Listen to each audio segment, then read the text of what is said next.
Today, we're going to delve into the very beginning of the human story, as it's told in Surah Al-Baqarah. It's a story about our origin, our purpose, and the incredible relationship we have with the divine and the world around us. So, what are we really here for?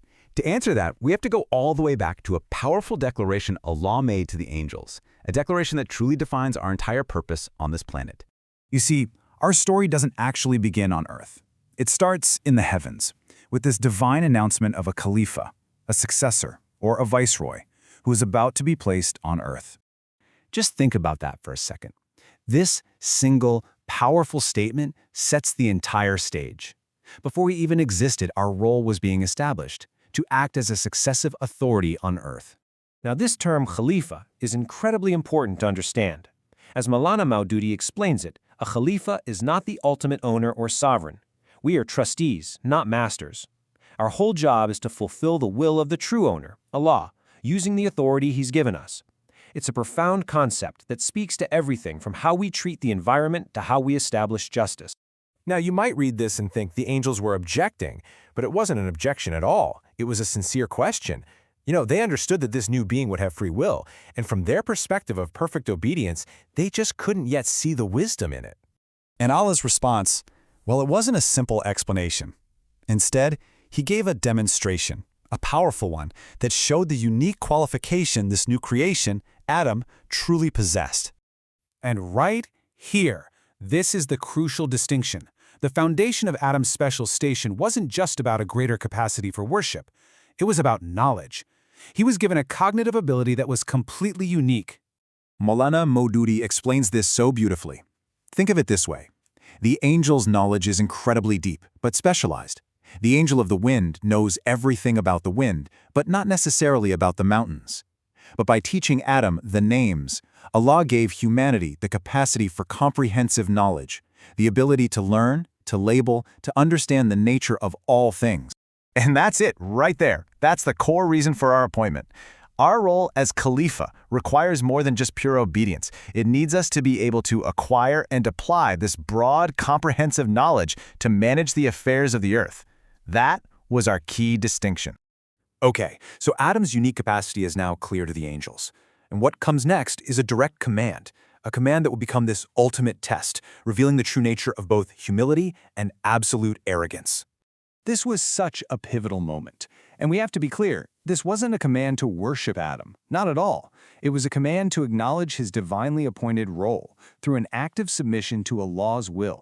And the contrast in reactions is just night and day. On one side, the angels immediately submit, trusting the wisdom of their creator. But Iblis, who, it's important to note, the Quran tells us was from the jinn, not the angels, he refused. Why? Pure arrogance. He thought he was better. And that was the very first act of rebellion. His very name tells the story of his fate. Iblis comes from a root word that means to despair. He's the one in extreme despair, totally cut off from divine mercy because of his own pride. He chose that path in that single moment of defiance. All right, so the scene shifts. Adam and his wife are now placed in a garden. This wasn't their final destination, though. It was more like a place of preparation, a place of testing before their real mission on Earth was to begin. They were given just one single rule.